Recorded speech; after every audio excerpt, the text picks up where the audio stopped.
अस्सलामु अलैकुम रहमतुल्लाहि ताला व बरकातुह।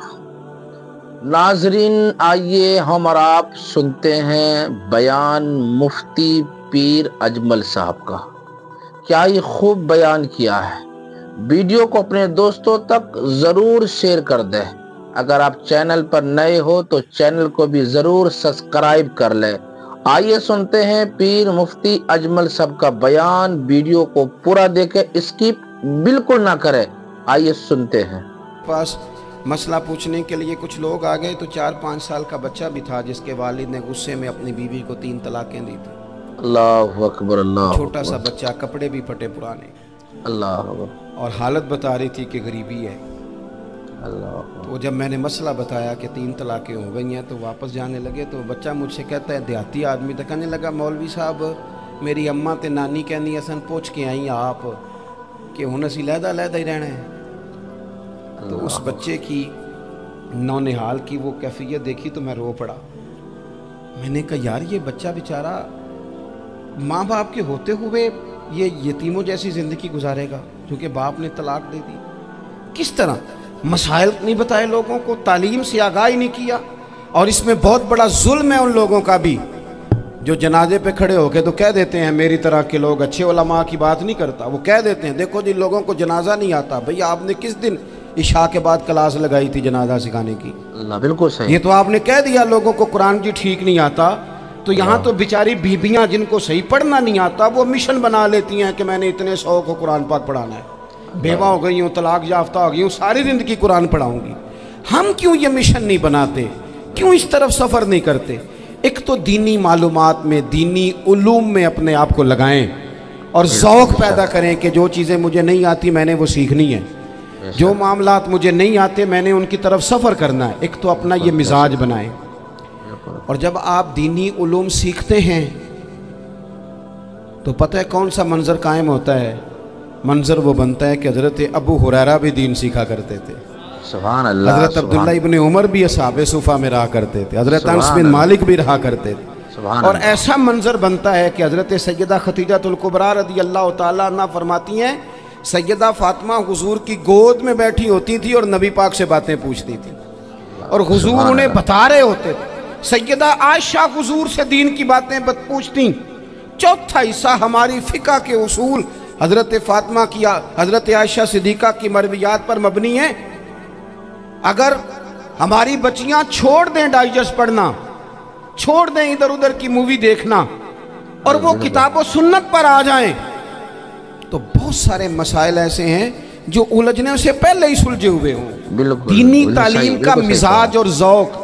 और दूसरी आयत करीमा मैंने तिलावत की, अल्लाह करीम ने कुरान मजीद में फरमाया, या अय्युहल्लज़ीना आमनू कू अनफुसकुम व अहलीकुम नारा, ईमान वालों खुद भी दोज़ख की आग से बचो अल्लाह और अपने घर वालों को भी बचाओ। अल्लाह। ओ वालिद, वो माँ जो बच्चों को भूख से बचाने के लिए मेहनत करती है, उनको मायूसी से बहुत सारे माँ बाप ऐसे होते हैं जिनके पास कपड़े लेने के पैसे नहीं होते ईद पे। क्यों? अजान शुरू होगी जी, अजान सुने जी। अजीज़ भाई, जिस तरह हम अपने बच्चों को देखें, बहुत सारे माँ बाप के पास गुंजाइश नहीं होती, लेकिन इस नीयत से कि बच्चों के दिल टूट जाएंगे, ईद पे कैसे गुजारा करेंगे, मुश्किल से भी कपड़े ख़रीद के देते। इस तरह हम अपने बच्चों को भूख से, प्यास से, मायूसी से बचाते हैं। इस तरह हमारे रब ने हमारे ज़िम्मे लगाया है कि तुम अपने बच्चों को कोशिश करो दोज़ख की आग से बचाने की। हज़रत उमर फ़ारूक रज़ी अल्लाह तआला अन्हु ने अर्ज़ किया था, या रसूल अल्लाह सल्लल्लाहु तआला अलैहि वसल्लम, इस आया करीमा का माना क्या है? तो महबूब करीम अलैहिस्सलाम ने फरमाया, उमर, जिन चीज़ों का अल्लाह तुम्हें हुक्म देता है तुम अपने घर वालों को उन चीज़ों का हुक्म दो। जिन चीज़ों से रब रसूल तुम्हें मना करते हैं अपने घर वालों को उनसे रोको।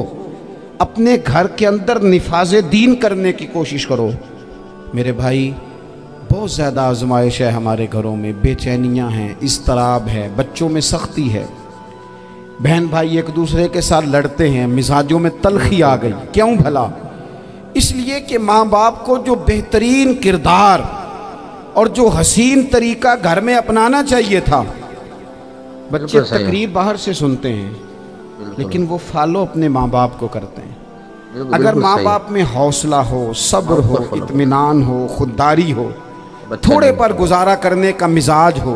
देखे ना, आज डिप्रेशन है, टेंशन है, पैनिक्स अटैक्स हैं, बड़ी सारी चीज़ें आ गई हैं। क्यों भला? सब्र नहीं, तहम्मुल नहीं, बुर्दबारी नहीं। आजमाए। एक दिन एक बच्चा मेरे पास आ गया मदरसे का, और आके वो रोने लगा।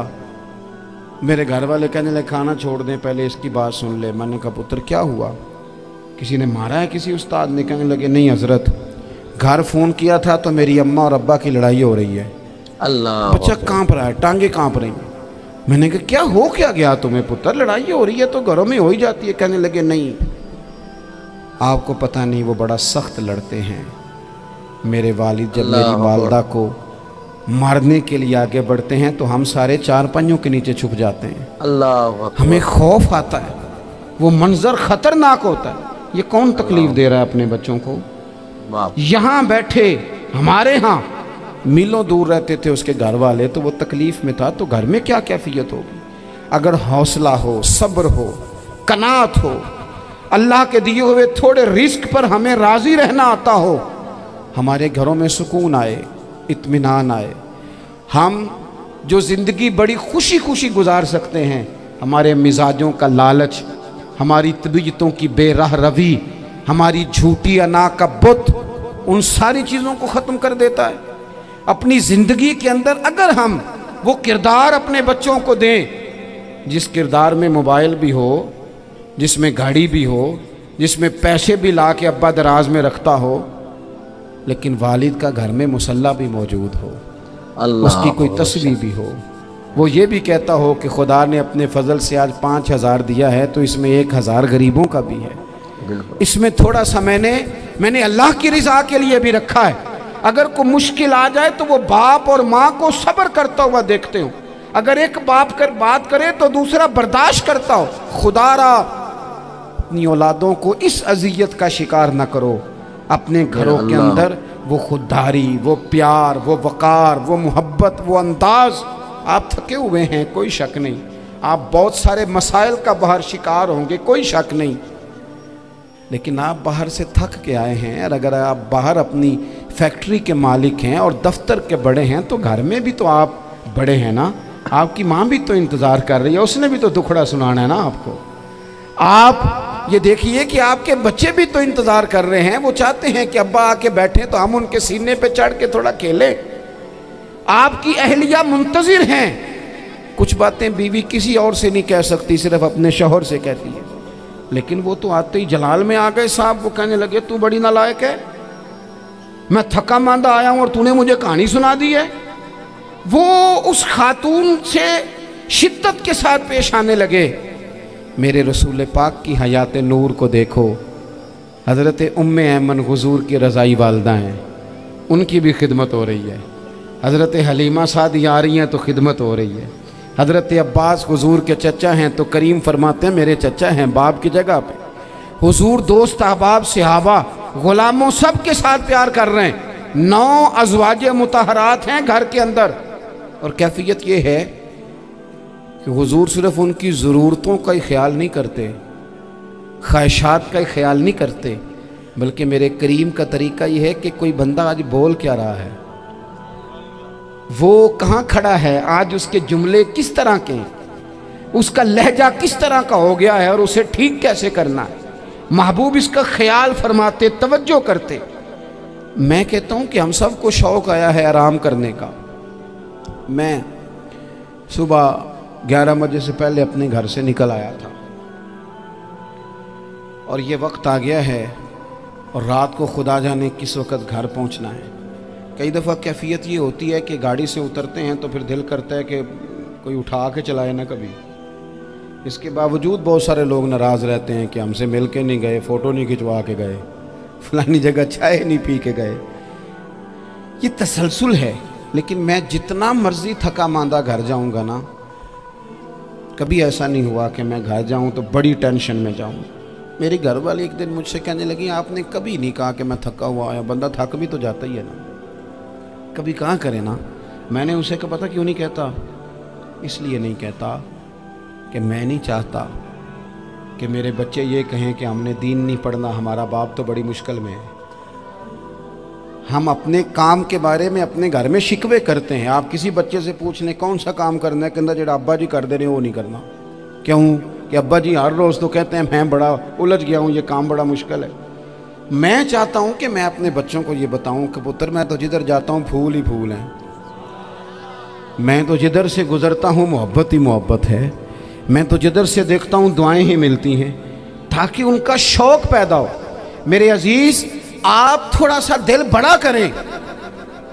अगर आप एक की वजह से पूरा घर सुकून में आ जाता है तो आप दिल बड़ा क्यों नहीं करते? जगह ढूंढते हैं बस मुझे कोई तंग ना करे, कोई मेरी बाप माँ बदौलत को कोई परेशान ना करे। बुखारी शरीफ सुनिए, हज़रत आयशा सिद्दीक़ा रज़ी अल्लाह ताला अन्हा बैठी है। हुजूर फरमाने लगे आयशा आज एक बात ना बताऊं तुम्हें? या रसूलल्लाह बताइए। हुजूर फरमाने लगे जब तुम मुझसे नाराज़ होती हो तब भी मुझे पता चल जाता है, और जब राज़ी होती हो फिर भी पता चल जाता है। तो हज़रत सैयद आयशा सिद्दीक़ा बात सुन के बड़ी खुश हुई। या रसूलल्लाह वो कैसे? हुजूर फरमाने लगे कभी कभी तुम कसम उठाती हो।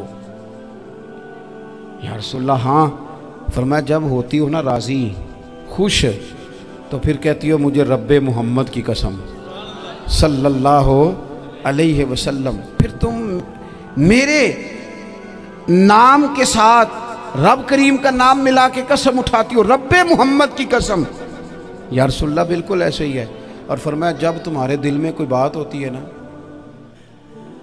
तो फिर तुम कहती हो मुझे रब्बे इब्राहीम अलैहिस्सलाम की कसम।